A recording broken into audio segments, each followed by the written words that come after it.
Le vrai motif pour lequel mon père a disparu quand j'avais 10 ans. Le jour où mon père a disparu, j'avais 10 ans. La veille, il courait à côté de mon vélo hésitant, ses grandes mains tenant le cadre chaque fois que je penchais trop. Le soir suivant, sa chaise était vide à table et son manteau avait disparu du porte-manteau. Maman pleurait chaque fois que je posais la question, alors j'ai appris à me taire. Pendant 15 ans, ce silence est resté en moi comme une dent manquante, que j'ai comblée avec des rumeurs sur des dettes et des vies secrètes. Le mois dernier, un numéro inconnu a fait sonner mon téléphone. Une femme a dit qu'elle connaissait mon père et a demandé à me rencontrer. Nous nous sommes assis dans un petit café aux tasses ébréchées et aux tables collantes. Elle s'appelait Clara, et ses mains tremblaient autour d'une tasse chaude. Elle m'a expliqué qu'il ne nous avait pas abandonnés. Son esprit l'avait emporté. Il vivait avec une dépression sévère et une schizophrénie depuis avant ma naissance. Et il le cachait par honte.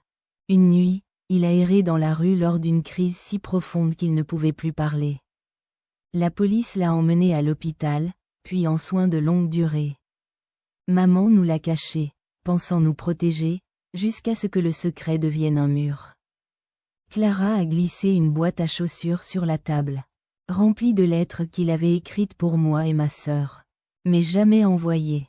Son écriture était tremblante, mais c'était bien lui. Il disait espérer que je continuais à faire du vélo, qu'il était fier, qu'il était désolé de ne pas pouvoir être le père que nous méritions. J'ai pleuré dans ce café bondé, sans me soucier du regard des autres. J'étais en colère contre lui pour s'être caché, contre maman pour son silence, contre moi pour avoir cru pendant des années qu'il ne nous aimait pas. Et sous tout ça, il y avait le chagrin pour un homme qui luttait contre son propre cerveau. Clara m'a appris qu'il était décédé 2 ans plus tôt, notre photo à côté de lui. Je n'ai jamais pu lui dire au revoir. Mais ces lettres ont été comme une dernière conversation. Sa voix traversant le temps. Ce soir-là, j'ai sorti mon vieux vélo du garage, recouvert de poussière, et je l'ai poussé au soleil. En pédalant dans la rue, j'ai presque senti ses grandes mains rassurantes derrière moi. Ça faisait mal, mais ça guérissait aussi. J'apprends à lui pardonner d'avoir disparu, à maman pour son silence, et à moi-même pour l'histoire que je me racontais pour survivre.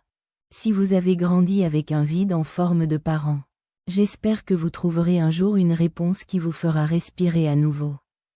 La vérité n'efface pas la douleur, mais elle m'a rendu mon équilibre.